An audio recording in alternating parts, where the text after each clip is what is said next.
मंडळी, जेव्हा एखादा नेता पक्ष सोडतो तेव्हा त्याचं कारण काय सांगतो? विकासासाठी। सध्या महाराष्ट्राच्या राजकारणात अशा विकास पुरुषांचा अक्षरशः ऊत आलाय।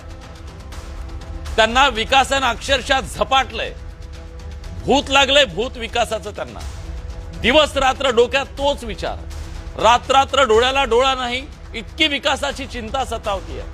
अन्न गोड लागत नाही, पाणी घशात जात नाही अशी परिस्थिती आहे। विकासासाठीची त्यांची धडपड हाल अपेष्टा बघवत नाहीत। फॉर्च्युनरच्या पुढच्या सीटवर बसून हातावर भाकरी खाऊन पोट भरावं लागतं। त्या विकासासाठी कसंबसं जगावं लागतं। हे विकासाचं भूत साधं नाहीये। जोपर्यंत नेता सत्तेच्या दारात जात नाही किंवा सत्तेच्या खुर्चीवर बसत नाही तोवर हे भूत मानगुटीवर बसलेलं उतरत नाही। विकासाला अधीन करणं इतकं सोपं नाहीये। त्याच्या वाट्यात विचारधारा, निष्ठा, पक्षाची ध्येय धोरणं हे सगळे अडथळे असतात। मग विकास प्रेमी काळजावर दगड ठेवून, विचारधारा निष्ठेवर तुळशीपत्र ठेवून त्याला तुडवून पुढे जावं लागतं। सोपं नाहीये इतकं। याला कोणी चमत्कार म्हणा की राजकीय विज्ञान म्हणा, पण ह्या महाराष्ट्रातलं वास्तव आहे। विकासाचं भूत एकदा तुमच्यावर स्वार झालं की डोक्यात केमिकल लोचा होतो। कालपर्यंत जो हुकुमशहा वाटायचा तो अचानक हुकुमाका वाटतो। कालपर्यंत जे भ्रष्ट होते ते दूरदृष्टीचे वाटायला लागतात। सगळी विकासाची किमया।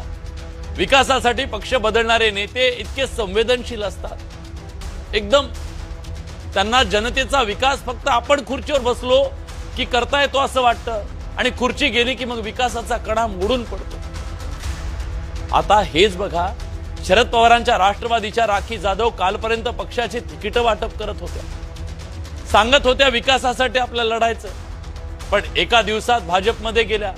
कशासाठी? विकासासाठी। पुण्यात पिंपरीमध्ये दोन राष्ट्रवादी एकत्र आल्या। कशासाठी? विकासासाठी। मुंबईत काँग्रेस आणि शिवसेना उभाठा वेगळ्या, पुण्यात एकत्र। कशासाठी? विकासासाठी। सोयीनुसार युती, सोयीनुसार आघाडी, सोयीनुसार सोबळावर। कशासाठी? विकासासाठी। विचार बदलणं हे धोरण, निष्ठा बदलणं परिपक्वता, आणि सगळ्यात विकास म्हणणं ह्या सगळ्याला फॅशन बनली आहे। तो एक राजकीय मास्क आहे। जोपर्यंत लोक मास्ककडे बघून टाळ्या वाजवतील ना तोपर्यंत हा मास्क कधीच निघणार नाही। जनता विसरते म्हणून हे सगळं सुरू आहे। जोपर्यंत विस्मरणाला इथं मतं मिळत राहतील तोपर्यंत विकासासाठी पक्ष सोडला हे वाक्य या राजकारणात अमर राहणार आहे मित्र। आणि म्हणूनच आज आपल्याला चर्चा करायची आहे, हे सगळं सोयीचं राजकारण सुरू आहे का, आणि मतदारांना गृहीत धरलं जातंय का सोयीच्या सोयरी?